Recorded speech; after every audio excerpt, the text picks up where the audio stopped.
আসসালামু আলাইকুম। আমি তফসির আহমেদ। আজকের পর্বে আপনাদের স্বাগতম। আজকে আলোচনা করব ওয়ার্কিং ক্যাপিটাল ম্যানেজমেন্টের তৃতীয় পর্ব। সো আজকে পর্বে থাকবে বাউমল মডেল। বাউমল মডেলে আমরা যে ফর্মুলাগুলো জানা প্রয়োজন আগে ফর্মুলাগুলো জেনে নেব, দেন প্র্যাকটিক্যালি আমরা ফর্মুলাগুলো দিয়ে অঙ্ক করব। সো প্রথমে আমরা আসি বাউমল মডেলে যে ফর্মুলাগুলো আছে আমরা লিস্ট নিয়েছি। সো লিস্টটি আমরা পড়ে নেব। প্রথম হচ্ছে আমাদের শিখতে হবে optimum cash balance. Optimum cash ব্যালেন্সের আমাদের সংক্ষেপে প্রকাশ করা হয় সি, আর সি বের করার ফর্মুলা হচ্ছে √2BT/I। সো আমাদের যখন রিকোয়ারমেন্ট হিসেবে চাইবে অপটিমাম ক্যাশ ব্যালেন্স, সেক্ষেত্রে আমরা এই ফর্মুলার মাধ্যমে করব।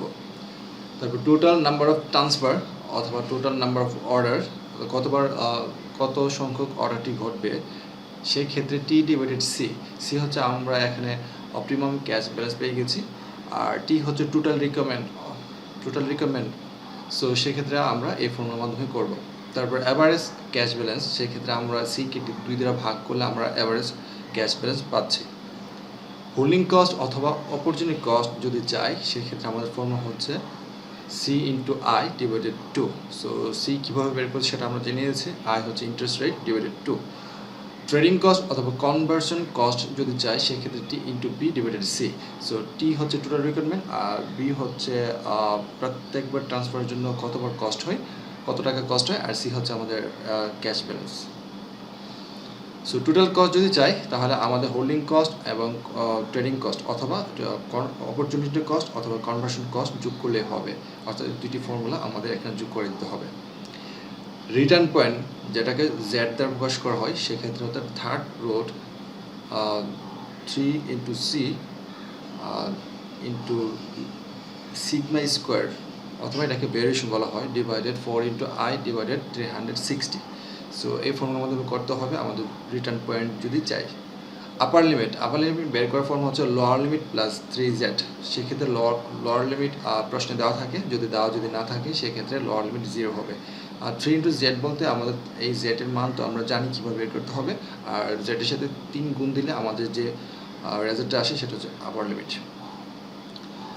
অ্যাভারেজ ব্যালেন্স লোয়ার লিমিটের সাথে যোগ করতে হবে 4Z/3। এই ফর্মুলার মাধ্যমে আমরা করতে পারি, অথবা অ্যাভারেজ ব্যালেন্সের ক্ষেত্রে আমরা 4C -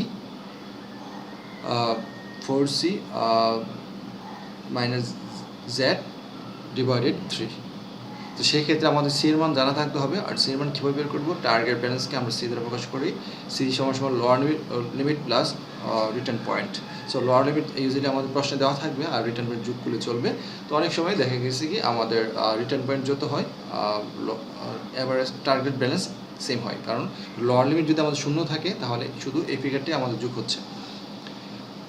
cash converted to marketable security আছে, একটা হচ্ছে লোয়ার লিমিট আর একটা হচ্ছে আপার লিমিট। সো প্রথমে আমরা cash converted to marketable security CCMS, আর ইউ হচ্ছে upper limit.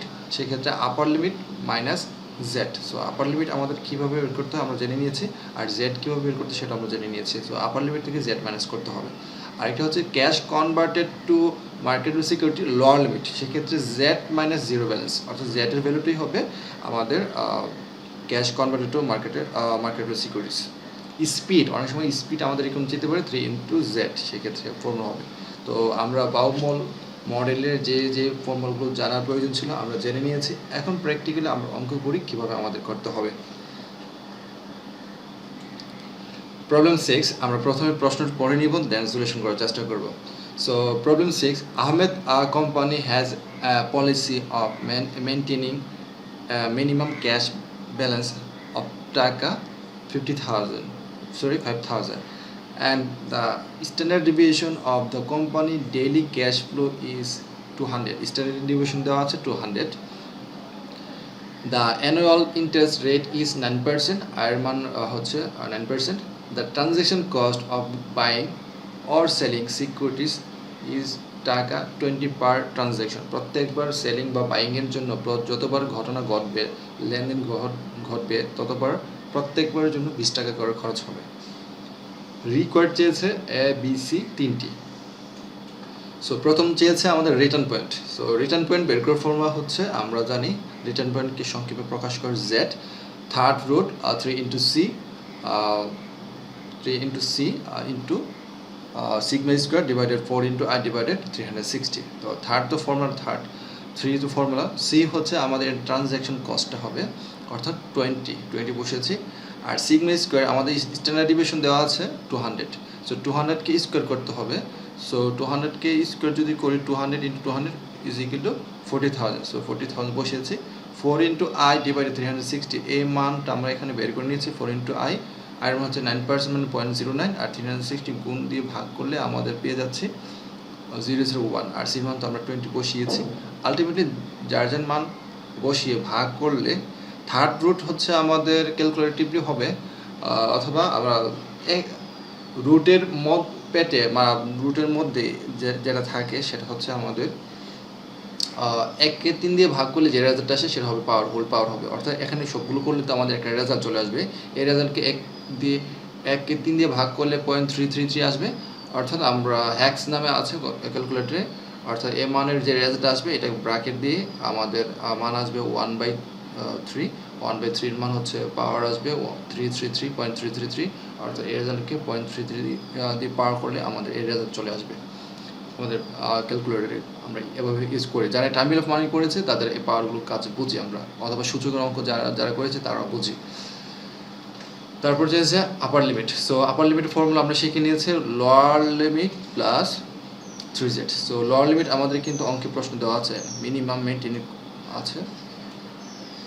Maintaining cash balance হচ্ছে 5,000 টাকা। সো আমাদের যোগ করতে হবে lower limit plus 3z। So lower limit তো আমাদের বলা আছে 5,000, 3 ইন্টু জেডের মান বের হয়েছে 1,339। সো গুণ করে আমরা যোগ করতে হবে 9,017।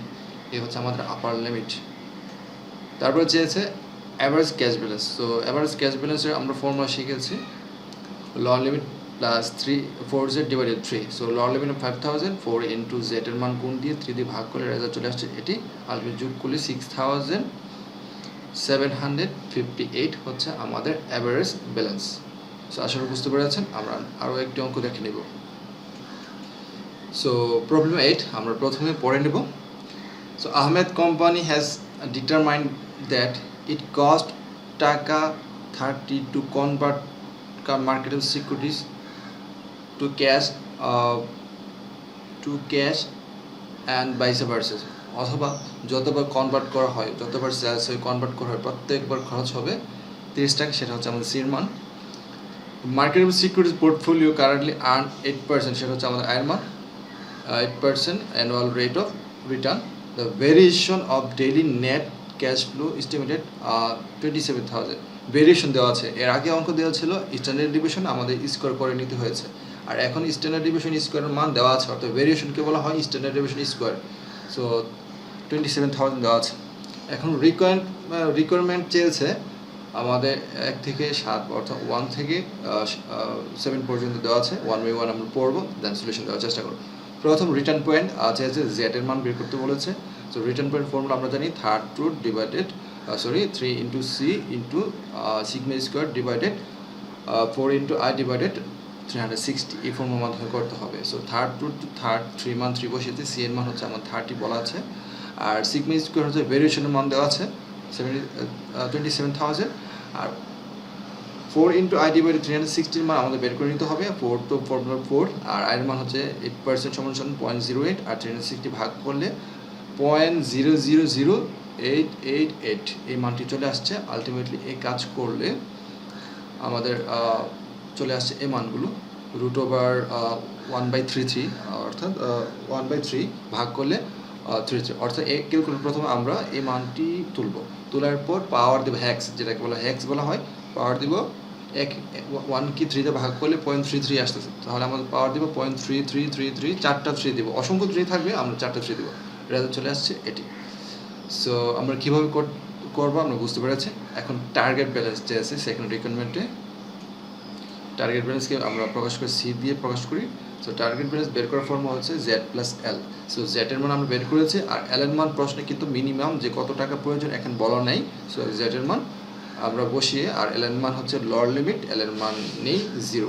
So ultimately Z C is equal to Z. তারপর হচ্ছে lower limit, so lower limit আমাদের মান নেই, সো এর জন্য 0। তো upper limit, so upper limit বের করার ফর্মুলা আমরা এই ফর্মুলার মাধ্যমে করতে পারি 3 into C minus 2L। So আমাদের সি এর মান এখানে করা আছে, তো 3 ইন্টু সি মাইনাস 2L, এল এর মান 0, সো গুণ করলে এখানে 0 আসবে, অর্থাৎ 3 সাথে সি এর মান যেটা এসেছে গুণ করলে আমাদের আলটিমেট রেজাল্ট চলে আসছে 4196.16, এই মানটি চলে আসছে আপার লিমিট। তো ফিফথ যে রিকোয়ারমেন্ট চেয়েছে cash converted to marketable securities, upper লিমিটে চেয়েছে, আরেকটি চেয়েছে cash converted to marketable securities lower limit. So আমরা দুইটি একসাথে বের করে নিব। সো সিসিএমএস ইউএল হচ্ছে upper limit, UL minus Z, so UL হচ্ছে আপার লিমিট, আপার লিমিটের মান বের করেছে আমরা 4196.60 বসিয়েছি, আর জেড এর মান আমরা বের করেছি এখানে 1398.72, আলটিমেটলি মাইনাস করলে আমরা পেয়ে যাচ্ছি টাকা 2797.44। তারপর আমরা বলেছিলাম লোয়ার লিমিটটা বের করবো, জেড মাইনাস 0, জেড এর মান আমরা পেয়েছি 1398.72 বসিয়েছি, আর জিরো ব্যালেন্স বলতে 0, আলটিমেট রেজাল্ট এটি চলে আসছে। তারপর আমাদের চেয়েছে requirement last but not the least average balance, অর্থাৎ অ্যাবি বের করতে বলেছে। সো অ্যাভারেজ ব্যালেন্স আমরা বের করার ফর্মুলা হচ্ছে 4C minus L divided 3। So 4C হচ্ছে সি এর মান আমরা জানি 4 গুণ দিতে হবে, আর L এর মান লোয়ার লিমিট 0 আর ডিভাইডেড 3, আলটিমেটলি এই মানকে 4 দিয়ে গুণ দিয়ে 3 দিয়ে ভাগ করলে আমাদের রেজাল্ট চলে আসছে 1864.96। সো এ ছিল আমাদের আজকের পর্বের অঙ্ক। সো